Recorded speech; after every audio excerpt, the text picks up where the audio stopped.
Allim punchau wauqui panikuna, sumaq punchawniki kachun. Mi nombre es Yumi, miembro del CAJERS. Continuando con el ciclo de conferencias sobre justicia intercultural, somos conscientes que tenemos la necesidad de desarrollar y consolidar un sistema de justicia intercultural en el Perú y demás países de Latinoamérica, por ser pues una realidad innegable. Bajo esta premisa, tengo el agrado de presentar el segundo tópico, conflictos de competencia entre la justicia formal y la justicia indígena, que será desarrollada por la doctora Minda Bustamante Soldevilla, quien es abogada con maestría en Sociología y Teoría de Sistemas por la Universidad de Chile. Asimismo, es especialista en temas referidos a derechos humanos, de pueblos indígenas, participación, consulta previa y pluralismo jurídico. Sin más dilación, iniciamos con la disertación. Adelante, doctora. Muchas gracias, Yumi. Muy buenas tardes, muy buenos días a todos y a todas. Quería saludar en este 25 de noviembre, que es el Día Internacional de la No Violencia hacia las Mujeres, a todas las mujeres que todos los días luchamos por el ejercicio de nuestros derechos, por una sociedad libre de violencia, sobre todo a las mujeres de las comunidades campesinas, nativas, indígenas, que en este caso específico del acceso a la justicia tienen muchas más barreras que el resto de mujeres que podemos acceder a un abogado, por ejemplo, podemos acceder a distintas formas de defensa de nuestros derechos, pero según un estudio hecho por el PNUD, son las mujeres indígenas las que tienen mayores barreras, ¿no? Que están las barreras económicas, las barreras de idioma también, y las barreras de espacio-tiempo, que también son las que generan falta de poder acceder a la justicia. Entonces, en este día que se conmemora a nivel internacional el Día de No Violencia contra las Mujeres, a estar atentas, a defender nuestros derechos y a saber que aún estamos en esa lucha, ¿no? Ese es uno de los temas principales con el que quería iniciar esta exposición. Voy a compartir mi pantalla para empezar a hablar de lo que es este tema de los conflictos de competencia, ¿no? A ver.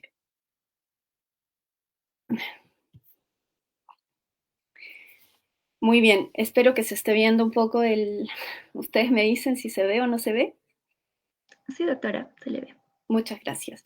Eh, ¿Qué sucede cuando hablamos de conflictos de competencia? Eh, digamos, para empezar a hablar de la importancia y de la autonomía de los pueblos indígenas, que es los que se relacionan con los estados, podemos empezar hablando de lo que nos señalan las normativas internacionales sobre derechos de los pueblos indígenas. Allí se habla de derechos básicos, ¿no? Derechos fundamentales, de entre los cuales está el poder administrar, de acuerdo a sus costumbres y a su derecho consuetudinario, formas propias de justicia. Pero está en esta relación de reconocimiento que tienen que hacer los estados, sobre todo latinoamericanos, de la existencia o preexistencia de los pueblos y comunidades indígenas, como iguales. Por ejemplo, en el caso de Chile, donde yo estoy ahora, actualmente hace ya algunos años trabajando, se está haciendo un debate constitucional en el que uno de los temas principales es este acceso a la justicia. Pero partamos de antes, ¿no? ¿Qué es lo que se reconoce en estos derechos de los pueblos indígenas? Se reconoce en primer lugar el ejercicio de la autonomía y de la autodeterminación. Es decir, eso no implica en ningún caso una secesión o la existencia de un Estado dentro de otro Estado, sino el reconocimiento de los derechos y del ejercicio de estos derechos que mantienen los pueblos indígenas y que han sido una resistencia frente a las distintas formas de asimilación y de integración que han tenido los estados latinoamericanos. Cuando se crean las repúblicas, se habla de una igualdad ante la ley, ¿verdad? De una igualdad cultural, de una igualdad en el ejercicio de derechos, etcétera, que no ha sido eficaz, que no ha sido hecha realmente en los estados latinoamericanos, sobre todo para los pueblos indígenas. Una de estas autonomías es precisamente el ejercicio de sus derechos propios a una propia organización cultural. La mayor parte de comunidades campesinas, nativas, en el caso del Perú, pueblos indígenas, de acuerdo a lo que señala el convenio 169, ejercen sus derechos y deciden de acuerdo a lo que ratifican o debaten en las asambleas comunales, que es distinto a cómo se han definido los derechos de ejercicio individual para el resto de personas que conformamos una nación, digamos, donde hay pluralidad de pueblos y donde hay pluralidad de culturas. Entonces, esa es la relación que tienen que tener los estados con los pueblos indígenas, ¿no? Desde el reconocimiento de sus autonomías, de sus derechos colectivos, que es esa la diferencia entre el resto de la población y los pueblos indígenas. Que para el resto de la población que no tiene una cultura distinta, digamos, sino que está dentro de una cultura hegemónica, se habla de derechos individuales, pero para las comunidades y para los pueblos indígenas se habla del ejercicio de derechos colectivos. Dentro de ellos está este ejercicio de lo que es el poder administrar justicia de acuerdo a sus usos y costumbres y a su derecho consuetudinario, y eso es a lo que nos vamos a referir actualmente. En el caso peruano, la Constitución Política de 1993 reconoce en su artículo 149 que las autoridades de las comunidades campesinas nativas, con el apoyo de las rondas campesinas, podrán ejercer funciones jurisdiccionales dentro de su ámbito territorial de conformidad con el derecho consuetudinario, siempre que no violen los derechos fundamentales de la persona, y señala también que la ley establecerá las formas de coordinación entre dicha jurisdicción especial con los juzgados de paz y con las demás instancias del Poder Judicial.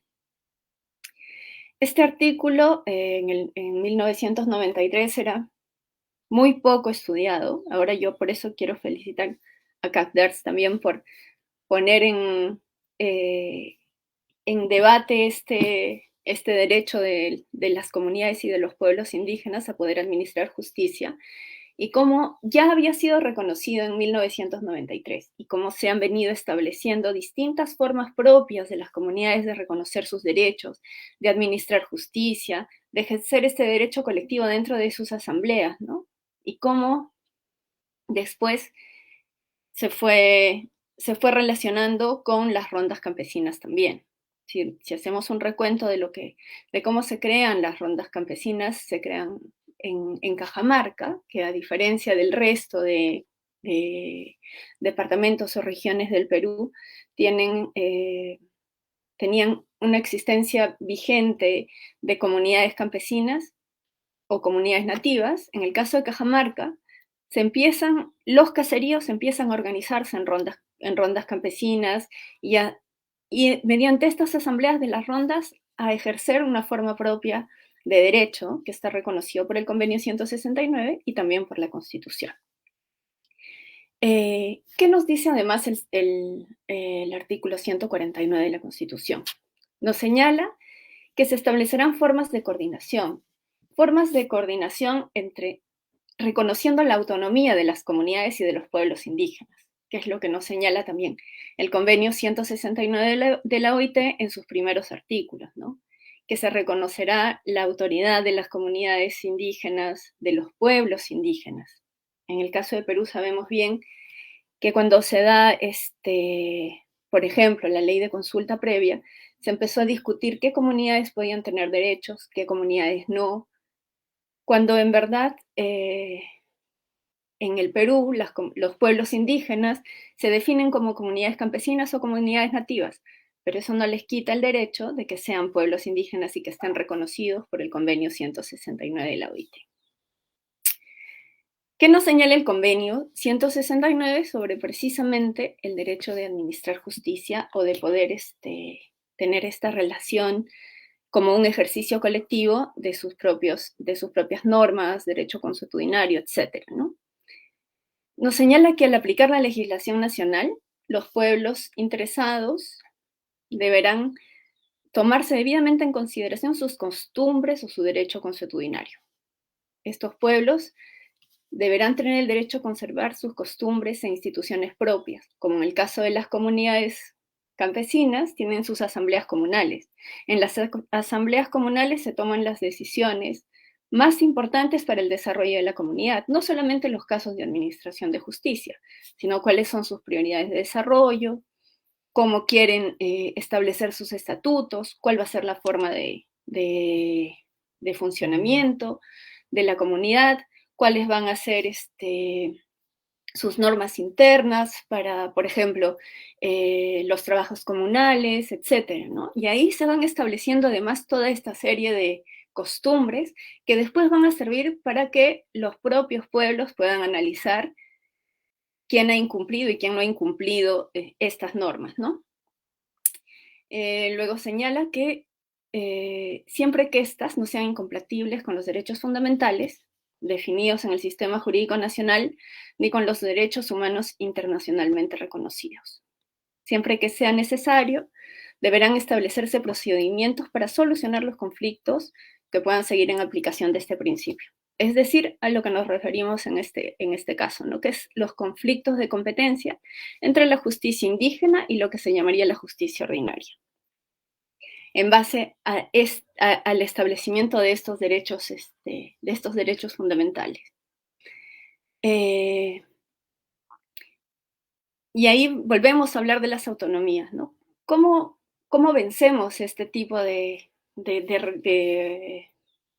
idea que existía antes de que se dé el Convenio 169, que como saben, en la evolución del ejercicio de los derechos de los pueblos indígenas, se da el Convenio 169 en el marco de la OIT. ¿Por qué en el marco de la OIT, que es la Organización Internacional del Trabajo? Porque en la mayor parte de países con población indígena existía una situación de semiesclavitud de las poblaciones indígenas. Entonces ahí se hace un análisis primero en el convenio 107, que es el antecesor del convenio 169, y se habla sobre todo de integración de los pueblos a los países, ¿no? Y se hace todo un sistema de lo que es la integración, cómo van a integrarse, a las costumbres nacionales, etc. Sin embargo, eso fue trascendido cuando se da el convenio 169 en 1989 y trascendido aún más cuando se da la declaración de las Naciones Unidas sobre Pueblos Indígenas en el 2007. Cuando se hace la discusión del Convenio 169, no hubo una participación directa de los pueblos indígenas, porque como bien saben, la OIT está conformada por estados, empresas y trabajadores. Entonces, quienes tienen las voces dentro de este consejo de la OIT son los estados, las empresas y los sindicatos. Por eso es que cuando se hace alguna observación sobre los derechos de los pueblos indígenas ante la OIT, tiene que ser hecha a través de un sindicato. Pero es dentro de los distintos ordenamientos jurídicos el que obliga a los estados ratificantes a cumplir con los principios de este convenio. Uno de los principios fundamentales, por ejemplo, es el de la consulta, ¿no? ¿Qué pasa con lo que nos señalaba anteriormente el artículo 149 de la Constitución? Dice, la ley establecerá las formas de coordinación entre dicha jurisdicción, la jurisdicción indígena, y las demás instancias del Poder Judicial. ¿Quién es el encargado de dar las leyes? Las leyes las da generalmente el Congreso en casi todos los países. Pero ¿qué sucede con esta ley que aún no se ha dado en el caso peruano, ¿no? Una ley de coordinación que no se ha dado. Se tendría que hacer por medio de la participación amplia de los pueblos indígenas, con un proceso de consulta en el que sean los pueblos indígenas, las comunidades campesinas, las comunidades nativas y las rondas, en el caso donde sean estas la conformación reconocida por la mayor parte de los habitantes de la comunidad, los que tienen que decidir cómo van a ser estas formas de coordinación. Porque al tratarse de un reconocimiento de una preexistencia de derechos colectivos, no se puede hablar de que será solamente el Poder Judicial o será solamente la entidad legislativa la que defina cómo se hará esta ley de coordinación. Esta ley de coordinación tiene que ser hecha con un proceso de consulta previa, con una participación amplia de las comunidades campesinas, indígenas, para poder establecer esa ley de coordinación. En una sentencia reciente que vamos a analizar después del Tribunal Constitucional, se insta al Congreso a que emita esta ley de coordinación que está pendiente desde que se da la Constitución en 1993.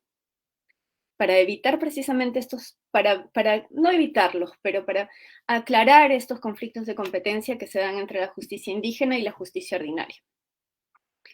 Pero para poder emitir una ley en el contexto actual, con la normativa vigente actual, se tendría que dar a través de una ley de consulta previa, porque el Congreso no puede simplemente regular cómo va a ser esta coordinación. Tal como venimos conversando, este desarrollo de ver y de analizar el pluralismo jurídico es reciente. Si bien la Constitución es del 93, en muchas escuelas de derecho, en muchas facultades, aún no se habla de lo que es el reconocimiento de la justicia indígena. Es más, cuando yo empecé yo estudié en la Universidad de Arequipa, en la Católica Santa María, pero soy de Puno.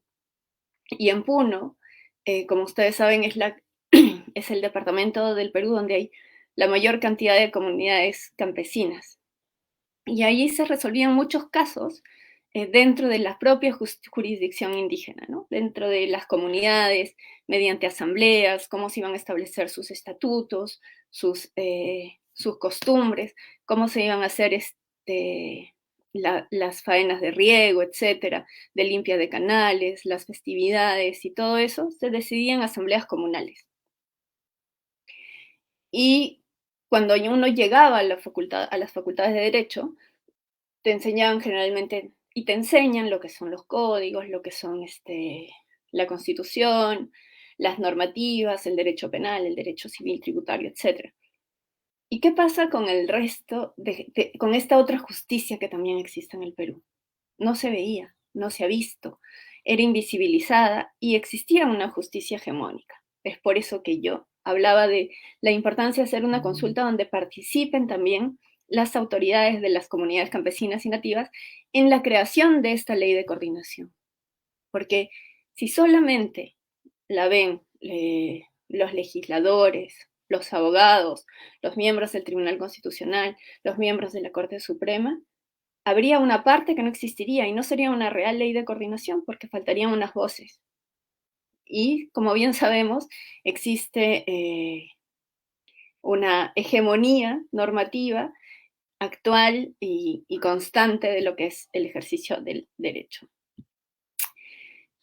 ¿Qué pasa en otros países? ¿No? Porque como bien les señalaba al comienzo, el convenio 169 es un convenio que ha sido ratificado por la mayor parte de países de América Latina que tienen pueblos indígenas y se le dice que es un convenio que habla español. Ha sido ratificado casi en general por todos los países de América del Sur, menos el Uruguay. Todos los países tienen alguna forma de reconocimiento constitucional de los derechos de los pueblos indígenas, menos Chile, que ahora está cambiando ya esta visión de desconocimiento de los derechos de los pueblos indígenas, sino que se está haciendo un proceso constituyente que está viendo cómo sería este Estado plurinacional. Y uno de los temas importantes también es cómo se relacionaría el Poder Judicial en este nuevo contexto constitucional con la justicia indígena. En el caso de Colombia, que es uno de los países que más avances ha tenido desde el 91 en que se da la Constitución colombiana y se crea la Corte Constitucional de Colombia, en el caso del derecho consuetudinario precisamente y la relación entre el Poder Judicial, la Corte Constitucional y el ejercicio de la justicia indígena, señala lo siguiente, ¿no? La Constitución colombiana. Las autoridades de los pueblos indígenas podrán ejercer funciones jurisdiccionales dentro de su ámbito territorial de conformidad con sus propias normas y procedimientos, siempre que no sean contrarios a la Constitución y a las leyes de la República. La ley establecerá las formas de coordinación entre la jurisdicción especial con el sistema judicial nacional. En el caso colombiano, la Corte Constitucional colombiana ha reconocido que la competencia de las comunidades indígenas a administrar su propia justicia. Es más, existe toda una línea de peritaje antropológico, que es la que se encarga de hacer esta relación entre lo que es la justicia indígena y la justicia ordinaria, que tienen principios básicos y culturales diferentes, ¿no? Nuestra justicia ordinaria se basa sobre todo en lo que señala la Constitución, la pirámide de Kelsen, las bases normativas, la Constitución como el órgano máximo. En cambio, en la justicia indígena se basa sobre todo en el buen vivir, en la relación de las comunidades con su tierra, con su territorio, con las costumbres propias. Se busca, al administrar la justicia, generar que no se rompa el tejido social, por ejemplo, ¿no? Cuando yo vine a Chile, para hablar de estos casos ya más, de cómo los pueblos siguen manteniendo su justicia, cuando yo vine a trabajar y a estudiar el caso del pluralismo jurídico en Chile, conversábamos existe toda una línea de defensoría penal indígena. Entonces, los facilitadores interculturales y los defensores penales en temas indígenas se encargan de ver cómo al interior de las comunidades existen unas formas propias y unas formas distintas de analizar la justicia. Yo vine a Chile aproximadamente en el 2010 y estaba entrando en vigencia el convenio 169 de la OIT, que introducía una serie de derechos colectivos que no están reconocidos en la Constitución chilena, pero al entrar como una normativa internacional y un reconocimiento del Tribunal Constitucional, sobre todo de la ley de consulta, habían algunos temas y algunos derechos que tenían que entrar a relacionarse con el resto de derechos y con el resto del ordenamiento jurídico nacional. Cuando entra en vigencia el convenio 169, para hablar ya de un ejemplo de conflictos de competencia, se da precisamente, y hablando en el Día Internacional de la No Violencia contra la Mujer, Se dan algunos casos que reconocen lo que señalaba el artículo 8 y el artículo 9, ¿no?, del convenio 169, que se aplicarán las formas propias de solución de conflictos de los pueblos indígenas y además se tendrá en cuenta cómo estos pueblos llegan a sancionar estos delitos priorizando las formas propias a la pena de cárcel, por ejemplo, ¿no? Y en estos casos empiezan algunos abogados a hacer una acción dentro de lo que es el Código Procesal Penal y la reforma procesal penal, a hablar de los acuerdos reparatorios. Y en esos acuerdos reparatorios empiezan a invocar el artículo 8 y 9 del convenio 169 para los casos de violencia intrafamiliar, señalando que dentro de las costumbres de las comunidades había una forma alternativa de resolver los conflictos. Sin embargo, ahí hubo un conflicto de competencias porque la ley chilena señala que en casos de violencia intrafamiliar es imposible la conciliación, ¿no?, porque ahí se vulnerarían los derechos de las mujeres. Y lo que señalaba por esta otra parte algunos abogados y abogadas era que se podía relacionar estos derechos que reconocía el convenio 169 para aplicar las costumbres de las comunidades en estos casos, ¿no? Unos jueces empezaron a acogerlo y a decir, se reconoce que en los casos de las comunidades indígenas se podrá generar estas como conciliaciones o disculpas públicas del agresor a la víctima, ¿no?, en violencia intrafamiliar. Al final, el legislador chileno puso como prioritario los derechos de las mujeres por sobre las costumbres indígenas, porque no era dable que mediante disculpas públicas se exima una ley y además que se vulneren los derechos de las mujeres, ¿no?, que si fuese solo con unas disculpas públicas, seguirían siendo vulnerados y no respetados como tales. Sus derechos a una vida libre de violencia, a vivir en un ambiente sano y saludable, y por eso ahí la justicia constitucional falló a favor de que se respeten los derechos de las mujeres. En el caso de Bolivia, como bien se sabe, hay también un caso de una constitución que reconoce la jurisdicción indígena, que se fundamenta en el vínculo, que habla también de ese derecho colectivo, de las personas que son miembros de su respectiva nación o pueblo, ¿no? Se ejerce en los ámbitos de vigencia personal, material y territorial, o sea, tienen que confluir que sea una persona que esté relacionada con temas de la comunidad y en su territorio. La jurisdicción conoce los asuntos indígenas de conformidad al establecido en una ley de deslinde jurisdiccional, que existe esta ley, que es la que establece cuáles son las competencias de la justicia indígena y las competencias de la justicia formal, que es algo que está pendiente en el caso peruano y en muchos otros casos desde hace mucho tiempo, ¿no? Pero específicamente en el caso peruano, desde que se da la Constitución del 93, se ha ido avanzando de a pocos en establecer algunos principios a través de la Oficina Nacional de Justicia de Paz y relacionarla con la justicia indígena en el caso del Perú, y se establecen algunos criterios, pero esta ley todavía no se da. Y como les explicaba, en el caso de que se tenga que dar, se tiene que hacer a través de un proceso de consulta. No podría ser que sean solamente los legisladores o solamente las autoridades del Poder Judicial las que decidan cuáles son esos parámetros o cuáles son esos casos que tienen que ver los pueblos indígenas, porque ahí se estaría omitiendo claramente la autonomía. Y esto es lo que señala esta ley, ¿no?, de la jurisdicción de pueblos indígenas en el caso boliviano. En el caso de Ecuador, también habla de las autoridades, y cuando se habla del reconocimiento de las autoridades, se habla de un derecho colectivo, del ejercicio de un derecho colectivo. Entonces se habla de que son estas autoridades las que ejercerían estas funciones jurisdiccionales en base a sus tradiciones ancestrales, su derecho propio dentro de su ámbito territorial, con garantía y participación en la decisión de las mujeres. Esta es una de las pocas constituciones que habla también de lo que es la equidad de género, el respeto por los derechos de las mujeres, que como señalábamos al comienzo, por lo general son los más vulnerados en los distintos ámbitos, ¿no? Independientemente de que sea dentro de la justicia indígena o en la justicia ordinaria.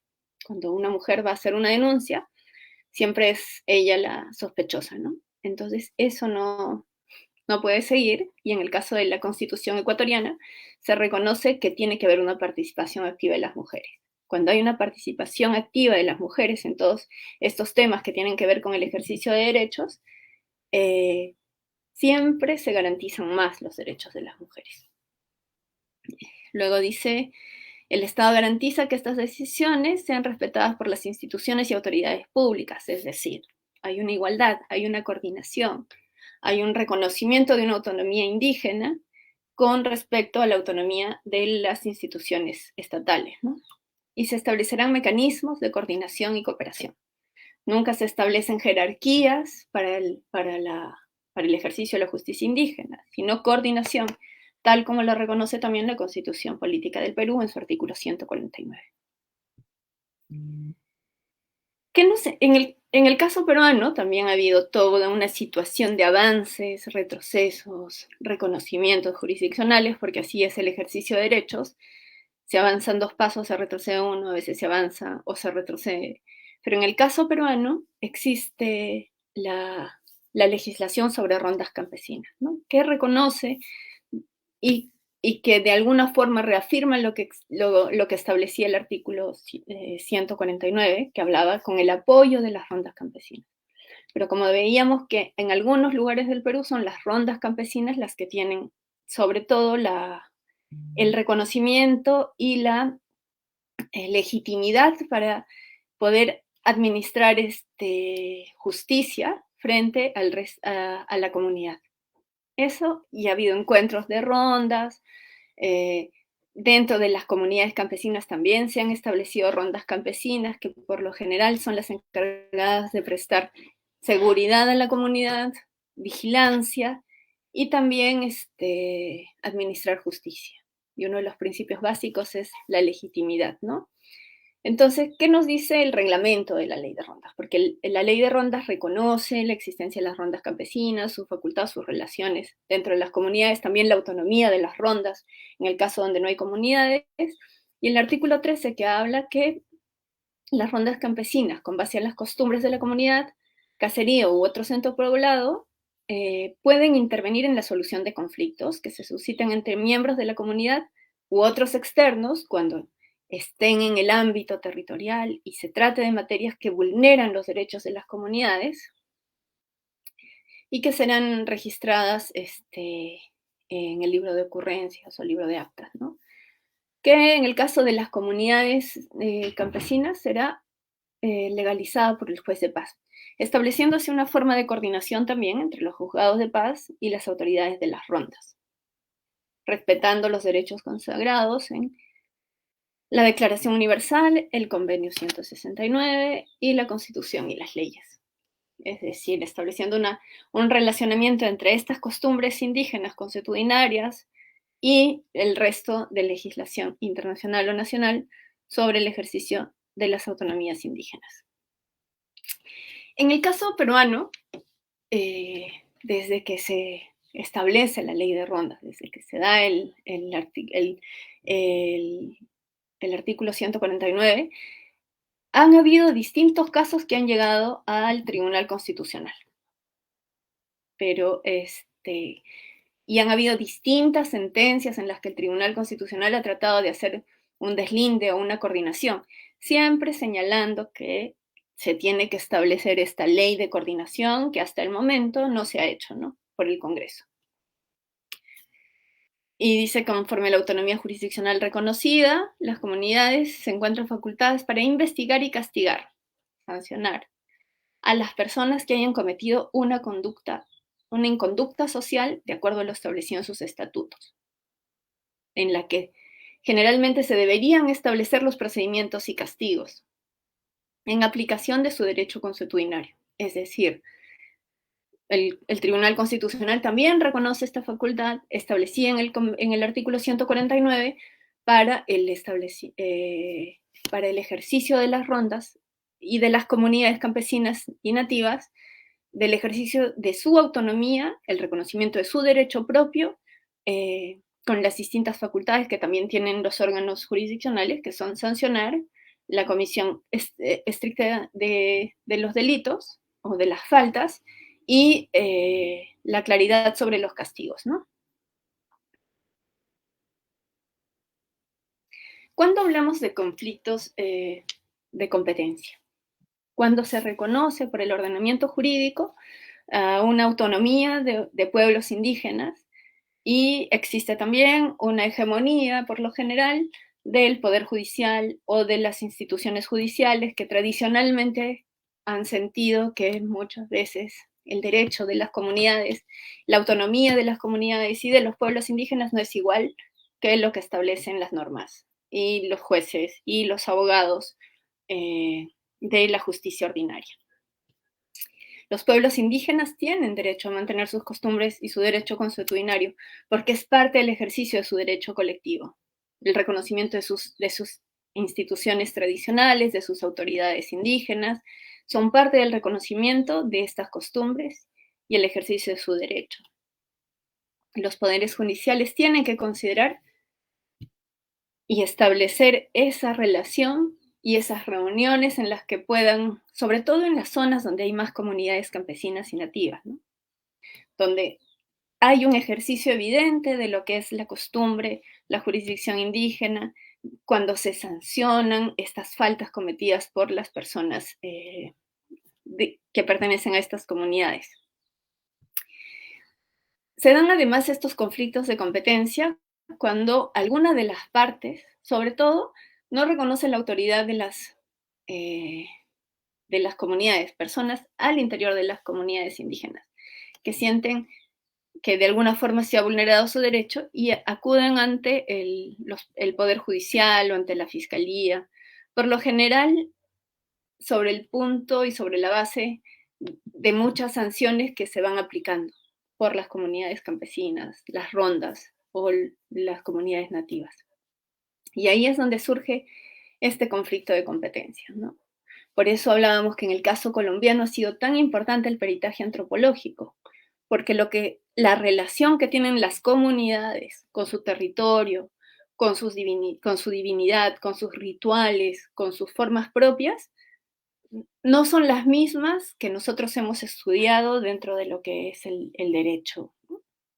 El límite que generalmente ponen las constituciones al ejercicio de la justicia indígena es el respeto a los derechos humanos, a la vida de las personas, a la integridad física, etcétera, ¿no? Yo recuerdo cuando se empezó a hablar de la ley de rondas, uno y precisamente en el ejercicio de este derecho a la identidad cultural y a las formas propias de rehabilitar a la persona, porque el objetivo, porque la cohesión de las comunidades indígenas es distinta a cómo se ve la función de la pena en el sistema jurídico, en el sistema penal de la justicia formal, era, por ejemplo, el tratar de rehabilitar a la persona que cometía estas faltas mediante, en el caso de las rondas, lo que se llamaba la cadena ronderil. Cuando una persona cometía una falta en contra de la comunidad, se lo tomaba por una semana, se le establecía el castigo de hacer cadena ronderil, que era hacer trabajos en la comunidad, en las distintas comunidades, para resarcir el daño que había causado. Muchas veces esto empezó a ser denunciado por los familiares como secuestro, ¿no? Porque la persona que había cometido una falta era retenida por las rondas campesinas y era pasada de comunidad en comunidad estableciendo y haciendo trabajos comunitarios y muchas veces eran demandados las autoridades de las rondas por secuestro. Y ahí se establecía ya un conflicto de competencias. ¿Qué le correspondía hacer de acuerdo a las normativas y al ordenamiento jurídico, de acuerdo a los estándares internacionales del Tribunal Constitucional? Establecer una relación con las comunidades y saber cuáles son sus costumbres. ¿Por qué? ¿Cuál es el objetivo de una cadena ronderil? ¿Es realmente secuestrar a la persona y obligarla a trabajos forzados? ¿O es generar esa relación con sus costumbres propias y resarcir la pena a la población y resarcir el derecho violentado a la población indígena y además reintegrar a la persona que había cometido la falta a su propia comunidad? Entonces, tenía una relación distinta, diversa y un reconocimiento distinto de las autoridades que veían en este caso un caso de secuestro y que para las rondas campesinas era un caso de resarcimiento a las faltas cometidas y de reintegración de estas personas a la comunidad. Bueno, en el caso señalaba, lo que señalaba el Tribunal Constitucional es que podían impartir justicia, digamos que el Tribunal Constitucional reconoce esa autonomía de las comunidades campesinas, nativas y de los pueblos indígenas a aplicar su derecho consuetudinario, que ejerzan, las autoridades comunales ejerzan su poder jurisdiccional, tienen la competencia para resolver los conflictos jurídicos que surjan en su territorio de conformidad con el desarrollo histórico-cultural, su derecho consuetudinario y su particular sistema normativo, además de los procedimientos que permitan una mínima garantía a los derechos fundamentales de los procesados, reconociendo de esta forma el ejercicio de la autonomía de las autoridades tradicionales a poder aplicar su propio derecho. También se habla que existen algunos mínimos jurídicos, ¿no? Que sería este principio de indemnidad, que es lo que estábamos hablando, que alude a la existencia de ámbitos de derechos fundamentales indisponibles, ¿no? Como el derecho a la vida, no a la violencia física o coacción para lograr algún fin del proceso. El principio de justificación que tendría que ser corroborado con estos peritajes antropológicos, que en el caso de Colombia son muy desarrollados, existen antropólogos jurídicos que van a las comunidades, investigan, se relacionan, ven cuál es la relación de estas penalidades con su propia cosmovisión, con el ejercicio de su derecho para la administración de justicia propia, y no es simplemente que le corresponde a la autoridad judicial juzgar, ¿no? Porque ahí hay toda una situación antropológico-jurídica que tiene que ser vista por las autoridades jurisdiccionales cuando hay este conflicto de competencias, para reconocer que la justicia de los pueblos indígenas es el ejercicio de derechos de autonomía y es el ejercicio de su derecho propio, ¿no? Que tiene tanta validez como la decisión de un juez. Sobre todo para juzgar a los miembros de su comunidad, porque los miembros de las comunidades indígenas saben bien cuáles son las normas, cuál es su relación con la tierra, cuál es su relación con sus recursos naturales y al interior de la propia comunidad. Entonces ahí estaría el principio de justificación que tendría que relacionarse con estos peritajes antropológicos. Se habla que las decisiones tienen que ser motivadas, que por lo general son motivadas en asambleas comunales, y no son solamente las autoridades las que deciden, sino que es la asamblea en general. El principio de rehabilitación, que es lo que hablábamos, que al final el objetivo de la sanción de esta persona es rehabilitar y reconocer al interior de la comunidad cuáles son las personas cómo van a resarcir a la comunidad. Y eso serían, y también analizar el caso a caso, ¿no? Porque esos serían como los principios, y analizar el caso a caso, que es lo que señala de alguna forma el Tribunal Constitucional peruano, y recogiendo esto de la normativa internacional y de los estándares internacionales, porque cada una de las comunidades tiene costumbres distintas, y por eso también la importancia de los peritajes antropológicos.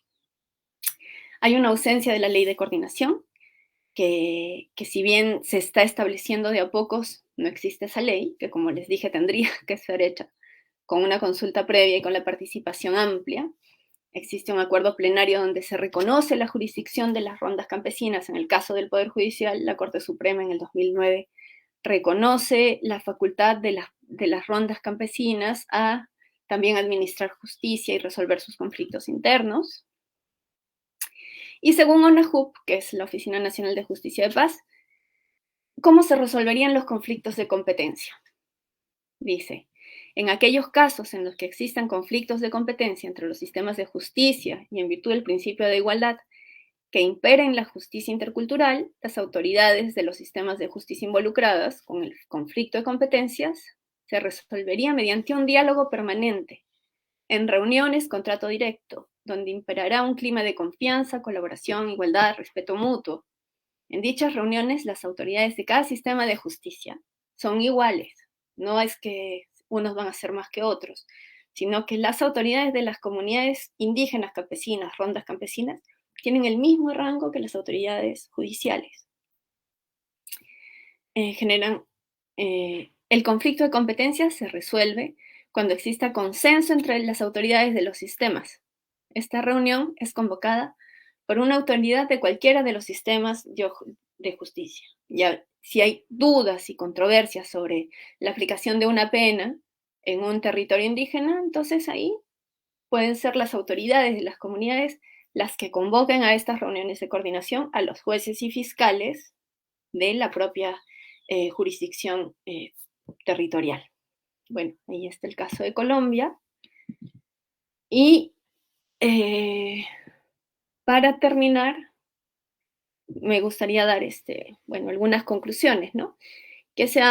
Que, por ejemplo, los conflictos de competencia se dan cuando una de las partes, generalmente la agraviada, considera que las autoridades de las comunidades campesinas vulneran sus principios mínimos. Y ahí es donde acuden a instancias de la justicia ordinaria a pedir que sancionen a estas autoridades. Y generalmente la justicia ordinaria acciona contra estas autoridades. Cuando no es una imputación personal, como hemos visto.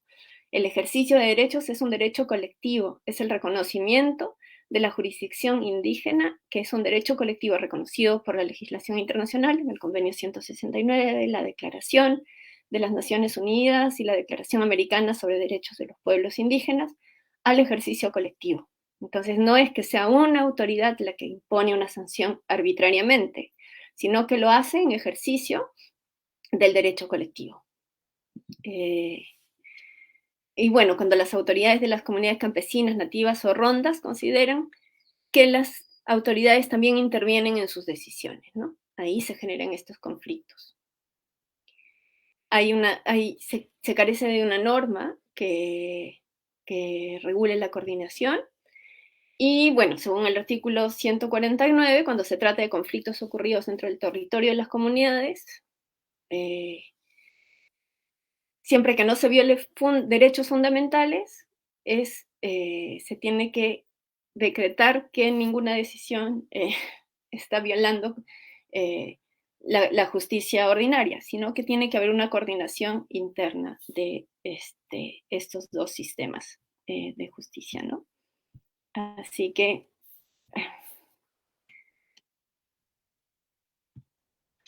Ya. ¿Ya concluyó, doctora, con la ponencia? Sí. Muchas gracias, doctora Minda. No. Nos ha deleitado con un tema bastante interesante y nos ha aclarado muchas dudas sobre la colisión entre la justicia convencional formal y la indígena, ¿no? Planteando pues estrategias de solución que nos permitan superar algunos inconvenientes. ¿Algunas recomendaciones finales, doctora? Sí, bueno, reconocer que las comunidades campesinas, las comunidades nativas son reconocidas en el derecho internacional como pueblos indígenas, que ejercen sus derechos colectivos más allá de lo que a veces nosotros, estudiosos del derecho ordinario en las facultades de derecho, entendemos como preeminencia de lo jurídico. Tenemos que ver que hay autonomías distintas, que hay un ejercicio del derecho diferente, que tienen una relación con sus tierras, con sus comunidades y con la cohesión de la sociedad distinto al que nosotros aprendemos en las facultades de Derecho. Entonces, existe un desafío de quienes estudiamos y trabajamos en el derecho considerando a las comunidades y a los pueblos, de relacionar, de respetar y de saber establecer estas formas de coordinación sin sentir que hay un sistema superior a otro, ¿no? Sino de ver estas autonomías como iguales. Le reiteramos nuestro agradecimiento, doctora, por su notable disertación y a todos aquellos que nos han acompañado en esta transmisión. Muchas gracias a Inmediatamente, ustedes por la invitación. Gracias. a usted, doctora. Inmediatamente después de este webinar tendremos el desarrollo del tema sobre el reconocimiento de la justicia indígena, que será desarrollado por el doctor Sergio Villa Ramos en el marco del ciclo de conferencias referido a la justicia intercultural, programada para el día de hoy. Somos CAJDERS, Café Jurídico, Derecho y Sociedad. Tupananchis Cama.